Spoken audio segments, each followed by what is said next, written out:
Assalamualaikum warahmatullahi wabarakatuh.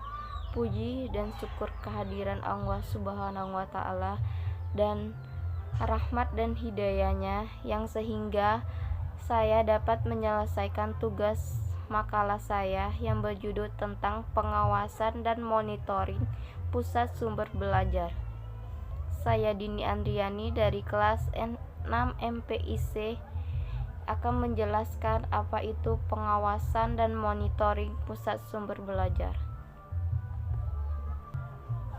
Yang pertama yaitu pengawasan. Pengawasan ialah sebuah proses untuk memastikan bahwa semua aktivitas yang telah dilaksanakan sesuai dengan apa yang telah direncanakan sebelumnya.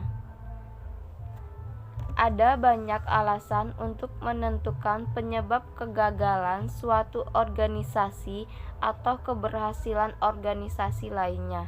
Tetapi masalah yang selalu berulang tetap dalam sebuah organisasi yang gagal adalah tidak atau kurang adanya pengawasan yang memadai. Menurut Wirnadi tahun 2000,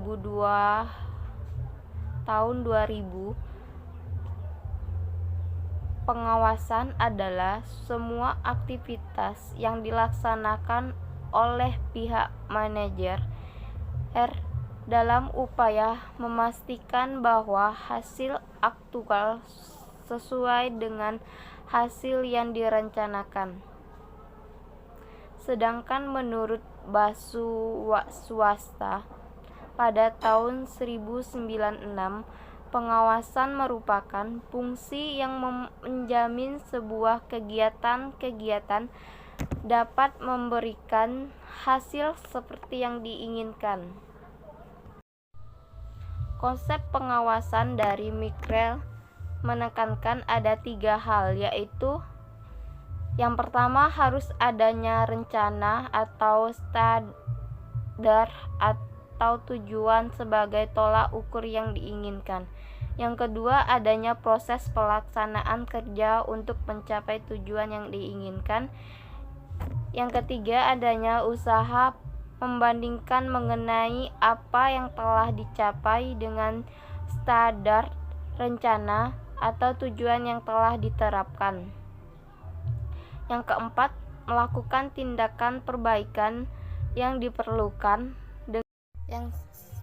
Baiklah, selanjutnya yaitu monitoring. Monitoring adalah aktivitas yang ditujukan untuk memberikan informasi tentang sebab dan akibat dari suatu kebijakan yang sedang dilaksanakan.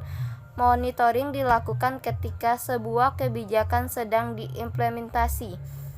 Dan selanjutnya monitoring diperlukan agar kesalahan awal dapat segera diketahui dan dapat dilakukan tindakan perbaikan sehingga mengurangi risiko yang lebih besar. Tujuan monitoring yang pertama yaitu menjaga agar kebijakan yang sedang diimplementasi sesuai dengan tujuan dan sarana. Yang kedua, menemukan kesalahan sedini mungkin sehingga mengurangi risiko yang lebih besar. Yang ketiga, melakukan tindakan modifikasi terhadap kebijakan apabila hasil monitoring tersebut terharuskan untuk itu. Data dan informasi untuk monitoring. Yang pertama yaitu metode dokumentasi, yang kedua metode survei, yang ketiga metode observasi, yang keempat metode wawancara. Jenis-jenis monitoring. Yang pertama yaitu memantau. Jenis monitoring untuk menentukan tingkat kepatuhan implementator terhadap standar dan proses yang telah diterapkan. Yang kedua yaitu pemeriksaan, untuk melihat sejauh mana sumber daya dan pelayanan sampai pada kelompok sasaran. Yang ketiga yaitu akuntasi. Jenis monitoring untuk mengalkulasi perubahan sosial dan ekonomi yang yang terjadi setelah mengimplementasi suatu kebijakan.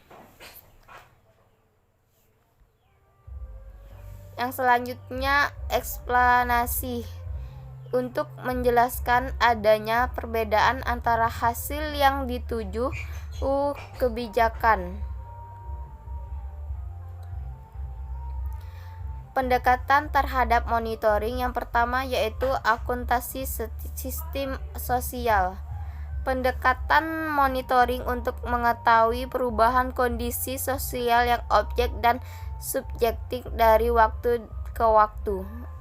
Yang kedua yaitu eksperimental sosial. Pendekatan monitoring sosial yang terjadi dalam sebuah kelompok kan dengan kelompok kontrol. Yang ketiga, akuntansi sosial. Pendekatan monitoring yang berusaha untuk mengetahui hubungan antara masukan, proses pengeluaran, dan hasil dan dampak. Yang selanjutnya yaitu sintesis, riset, dan praktek. Pendekatan monitoring yang menerapkan kompilasi, perbandingan, dan pengujian secara sistematis.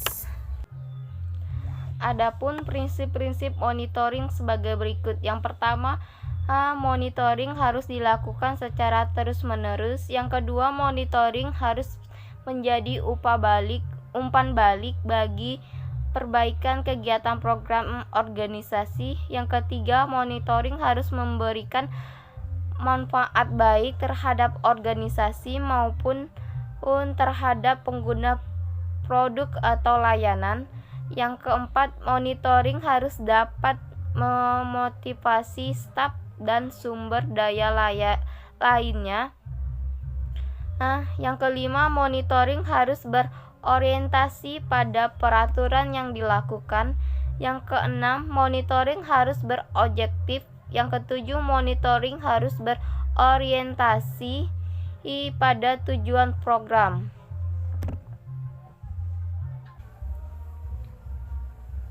Baiklah, itulah presentasi dari saya. Saya akhiri. Wassalamualaikum warahmatullahi wabarakatuh.